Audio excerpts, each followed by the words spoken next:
11:01 is the time for your Thursday. We're taking a live look here at 4th of July celebrations in Clear Lake, Iowa right now. How exciting. Now, I know the parade got kicked off around 10 a.m. earlier today. Now, here's a look at what crowds are doing right now as festivities kick off. How fun. Happy Independence Day, everyone. Well, good morning. It's Thursday, July the 4th. Thanks for joining us. I'm Quannah-Arnold. Jeremy Ledford has the morning off. The city of Rochester has announced both their Independence Day event and fireworks have been canceled due to poor weather. They say dry weather is needed in order for a successful show, and we're seeing now some pretty difficult weather that makes it harder to prepare for these events. But if weather permits, the fireworks will be rescheduled for tomorrow, the 5th. Stay tuned to our ABC6 mobile app and online at KAALTV.com for any updates.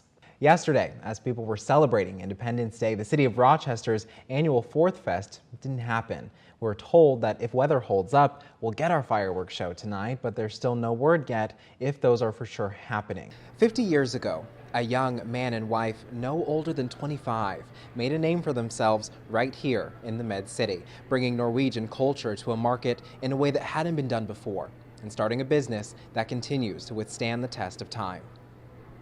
When your name is the Nordic Shop, you don't go straying too far from that.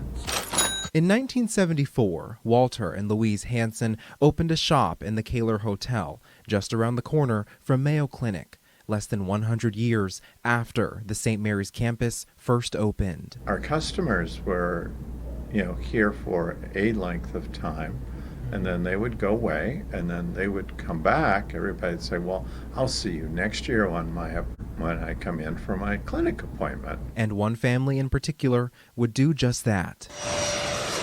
On their journey from Mexico City to Rochester, finding friendship as snowflakes fell from the sky that would last for generations. Their parents came on over, took pictures of the kids with their little snowman, and it was fun.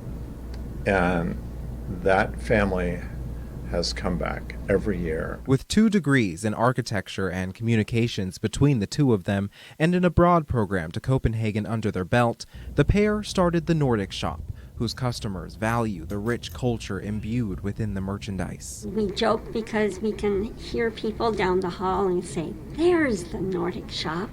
And it's really nice because people have found us, and they continue to find us, and they talk about us. And so I think the last few years have been really inspiring. What started as a quaint little shop with no more than 2 display shelves and a reused plywood sign went on to become the largest and only premier retailer of the Norwegian brand Dale of Norway. The Hansens say if they could do it all again, they would. Well, it's been fun. It's been a journey. Way back when we started, the Nordic Shop looked, greatly different than it does now. So I wouldn't change a thing, even the blunders that we made, and there were many. May 17th is Norwegian Independence Day, or 17. Mai as they call it, and those who observe celebrate with parades, flying flags, and parties. The Nordic Shop may be celebrating, but you'll have to stop on by to find out. Live in Rochester, Quannah-Arnold, ABC6 News. Good morning. Washington County officials are warning swimmers and boaters to be careful this weekend. It comes after a man has died after being pulled from the St. Croix River near Afton State Park. The Washington County Sheriff's Office says witnesses reported losing sight of the man who'd been swimming about 30 feet offshore. He was found in about 18 feet of water. Officials are urging, again, people to stay out of those flooded waterways.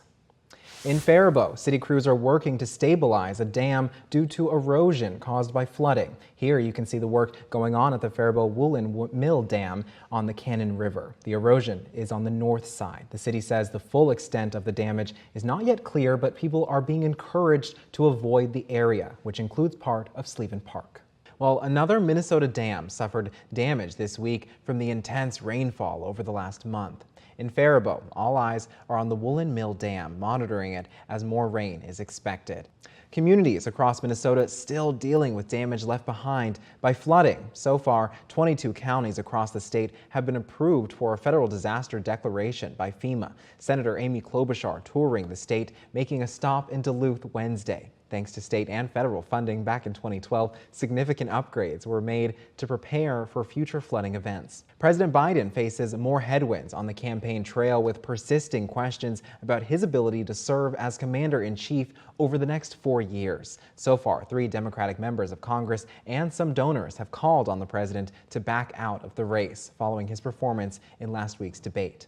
For the president, every move is a bid to show he belongs atop the Democratic ticket. 3 Democratic congressmen, Lloyd Doggett, Raul Grijalva, and Seth Moulton, have called for Biden to drop out of the race after last week's debate performance.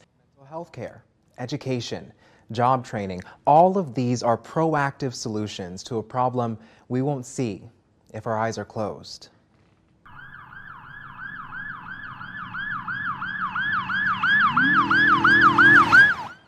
I have many cases that all of them have truly left a mark on me.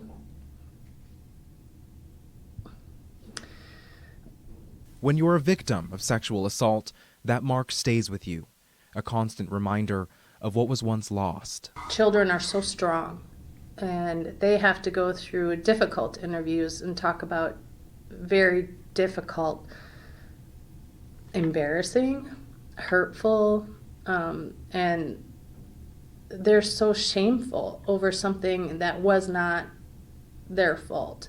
Yet they have to talk about it, and they have to go through every minute of that in front of strangers. Organizations like National Children's Alliance work to support juvenile victims of sex crimes, which translates to local aid in the form of the Mayo Clinic Center for Safe and Healthy Children, a regional support system serving counties across southeast Minnesota. But all of this means nothing if the crime isn't reported. It takes a special kind of victim that is willing to be strong enough and to go forward. Just last year, the Bureau of Criminal Apprehension reported that nearly 9,000 victims to sex crimes in all of Minnesota, 48% were under the age of 18. But in Dodge, Fillmore, Freeborn, Goodhue, Houston, Mower, Olmsted, Wabasha, Waseca, and Winona counties, a combined 52%. The authors of this new report claim that the system that's supposed to help victims is designed for young girls, and they say boys face barriers to getting help. Barriers like a lack of mental health care and education, which are only magnified when we see that only 15% of male victims are likely to receive care after their assault, when compared to the 65% of their female counterparts. Part of the awareness is part of what helps you. You're aware. There are roughly 40 registered sex offenders through the BCA across the southeastern region of the state. They're people too, and they've made mistakes, and I'm not saying that they're not going to make them again, but the people I have worked with have worked very hard just to get to the point where they can be in a community. We can't solve every crime overnight, but to make real change, lasting change, well, it's not going to happen with our eyes closed. But there are people out there that think it's okay to hurt kids, and we need our kids to be prepared for it. We need to make it more of a priority to get our kids to know what it is to be safe, what is okay and what is not okay. It's not always the physical scars that victims carry for the rest of their lives. Mental health may be a complex issue, but it's also something that can be tackled. In the newsroom, Quannah Arnold, ABC 6 News. Well, if you're looking to start your holiday travels today, there are still some road closures to be aware of. In Minnesota, Highway 14 between Byron and Dodge Center has been reduced to 1 lane in both directions due to the construction. Meanwhile, in Austin, the entrance and exit ramps to I-90 East are closed, with traffic on the interstate also reduced to 1 lane. And Minnesota 60 in Wabasha near the Wisconsin border remains closed due to flooding. Meanwhile, in Iowa, 122 East outside of Mason City is closed due to construction, as is Highway 14 in Roseville. The flooding still an issue in Iowa, as U.S. Highway 18 and State Highway 14 in between Everly and Emmitsburg are all closed. Well, with all the excitement surrounding the 4th of July, law enforcement has a few tips to make sure your Independence Day celebrations are not just fun, but safe too. Over the last 2 years, fireworks were shot at people, property, and police, with 16 total arrests made. Minneapolis police, Parks Police, and the Hennepin County Sheriff say there will be more patrols in the city, parks, and along the river. Well, good morning to you. It's Thursday, July 4th. Happy Independence Day. 5:01 is the time. Thanks for waking up with us. I'm Quannah-Arnold. Jeremy Ledford has the morning off. Well, we're getting right into things today because even with the threat of bad weather, celebrations are taking place all across the area for the 4th of July. And this morning, we're starting in Rochester. Now, the city's annual 4th of July celebration, 4th Fest, will take place at Soldiers Field Memorial Park. Now, you can see the schedule of events on your screen there with the highlights of the night, including a Rochester Community Band performance at 6 p.m.